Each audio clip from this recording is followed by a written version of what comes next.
All right, picture this. You're minding your own business, living your ordinary life when bam, life decides to throw you into a whirlwind of adultery, guilt, psychosis, and a demon from your childhood that refuses to leave you alone. Sounds like a fever dream, right? Nope, it's just another day in Mr. Happy and the Hammer of God, a collection of short stories by Martin Egblewogbe. Let me tell you folks, this book is an emotional roller coaster. Strap in because we're diving right into the surreal world of these stories, and trust me, you'll want to stay till the end for this one. So let's start with Pharmaceutical Intervention. Imagine you're a young girl, just trying to save face in society, and you make a huge decision, an abortion.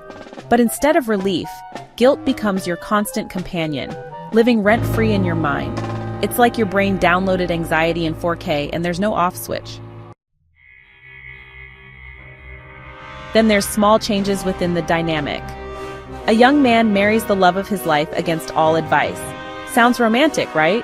Well, fast forward, and he catches her unapologetically cheating on him, after he's made her the heir to his properties. Talk about plot twists. Honestly, this guy probably wished he'd listened to his friends. And then we have the title story, Mr. Happy and the Hammer of God. This one's a trip. A young boy is warned about a demon by his auntie. Classic African parenting, am I right? Fast forward, and this demon starts popping up in various forms throughout his life. The poor guy can't catch a break, whether he's a devout Christian or a borderline atheist. It's like the universe decided to play gotcha every time he thought he'd escaped.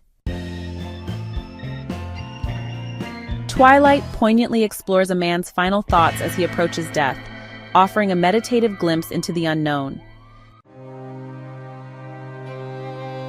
3 Conversations with Ayuba unravels the despair of a neurotic man seeking answers from the enigmatic Ayuba, only to find himself entrenched in hopelessness. Now let's talk about Downwind. This one's like playing Clue but with no answers. A man has committed a crime, or so he thinks, but neither he nor the reader knows what it is. Is he innocent? Guilty? You'll have to figure it out. Or not, because the story doesn't really tell you. Welcome to Martin Egblewogbe's world, where ambiguity is the name of the game. And there it is, Mr. Happy and the Hammer of God by Martin Egblewogbe. This collection is a treasure trove of short stories, each one brimming with rich, poetic language and narratives that challenge your perception of everyday life. From neurotic characters to musings at the point of death, Egblewogbe explores it all with an unmatched passion for the metaphysical. What's fascinating is how he weaves in philosophical musings without making the stories feel heavy. Instead, they're like little nuggets of insight into the human condition. Sometimes funny, sometimes tragic, but always thought-provoking. One thing I absolutely loved about this collection is its unpredictability. These stories don't hold your hand or lead you to neat conclusions.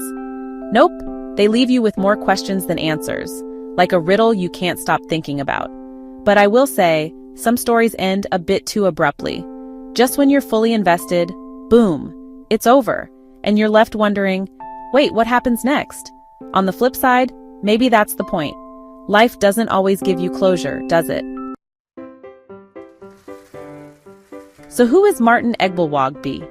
Besides being a master of the surreal, he's a physicist, which totally makes sense when you read his stories. He has this uncanny ability to blend the tangible with the intangible, exploring the human mind as effortlessly as he might explain the laws of physics. You know, like how gravity makes objects fall, or how guilt, betrayal, and happiness weigh down the human spirit.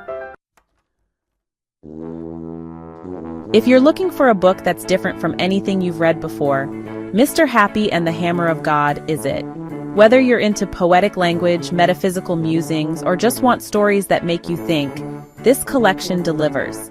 It's only 126 pages, so it's perfect for anyone looking to dip their toes into literary fiction without feeling overwhelmed.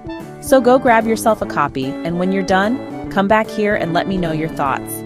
I'd love to hear which story stuck with you the most. As usual, I'll leave a link to get this book in the description. Until next time, happy reading.